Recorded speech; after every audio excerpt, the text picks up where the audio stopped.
Lévy sans interdit. Bonjour Elisabeth Lévy. Bonjour Patrick. Qu'est-ce que Bonjour c'est que cette histoire alors? Ah. Toutes les communes de France doivent donner des noms aux rues et de numéros aux habitations. Qu'est-ce que ça veut dire? Oui, c'est l'adressage. Alors vous avez aimé les ZFE, ces zones à faible émission, à faibles émissions, où les voitures polluantes seront bannies. Eh bien, vous allez adorer la 3DS. Oui, 3DS, c'est une loi de 2022. Alors les 3D, c'est différenciation, décentralisation et déconcentration. Et le S, vous allez rire, c'est simplification. Et je vous renvoie à l'excellent article d'Angélique Negroni dans le Figaro avant-hier, vraiment il est très très bon. Alors pour nous simplifier la vie, donc les Mozart de l'aménagement du territoire ont décrété que toute habitation, ferme, bicoque, n'importe une bâtisse, serait-elle plantée toute seule au milieu d'un bois, eh bien elle doit avoir un numéro et un nom de rue. Une maison seule par exemple, qui est à 3 km du début de la rue, eh bien elle aura le numéro 3200, même si elle est toute seule. Et les communes de plus de 2000 habitants, donc les 2500, je crois, les plus importantes du pays, avaient jusqu'au 1er janvier pour le faire, et les 30 000 autres ont jusqu'à juin. Mais voilà, ces bourriques de Français sont insensibles aux séductions de l'uniformisation et ils résistent. Clochemerle ne veut pas voir disparaître, donc les lieux-dits, parce que c'est ça qui est visé, ces noms qui désignent un mot ou parfois un groupe d'habitation que tout le monde connaît, du facteur au médecin, quand il y a un médecin, bien sûr.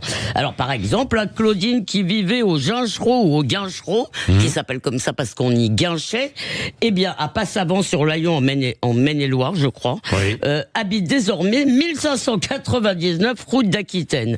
En Bretagne, où on soupçonne en plus une volonté sournoise de débretonisation des noms, eh bien on a vu disparaître Blind Marrow, ce qui veut dire loup mort, et apparaître la rue du Pélican, espèce totalement inconnue dans la région. Eh bien, il paraît que c'est le progrès. Bon, mais dites-moi Elisabeth Lévy, il doit y avoir de bonnes raisons tout de même pour mener cette réforme. Ah oui, alors elles sont excellentes. D'abord, ce sera plus facile, paraît-il, pour installer la fibre optique et pour les livreurs ainsi que pour les secours. Alors j'ignorais qu'il y avait des exclus d'Amazon et je n'ai jamais entendu parler par ailleurs de pompiers égarés. Et puis de toute façon, soyons clairs, adresse ou pas, les secours arrivent moins vite dans la cambrousse qu'à Paris-Centre. Mais surtout, en fait, la vérité, c'est que il fallait en finir avec l'intolérable anarchie des fichiers. Pour les administrations, il doit y avoir une seule base, une grande et belle base de données où toutes les adresses auront absolument la même forme, et ça apaisera certainement le dieu bureaucrateur.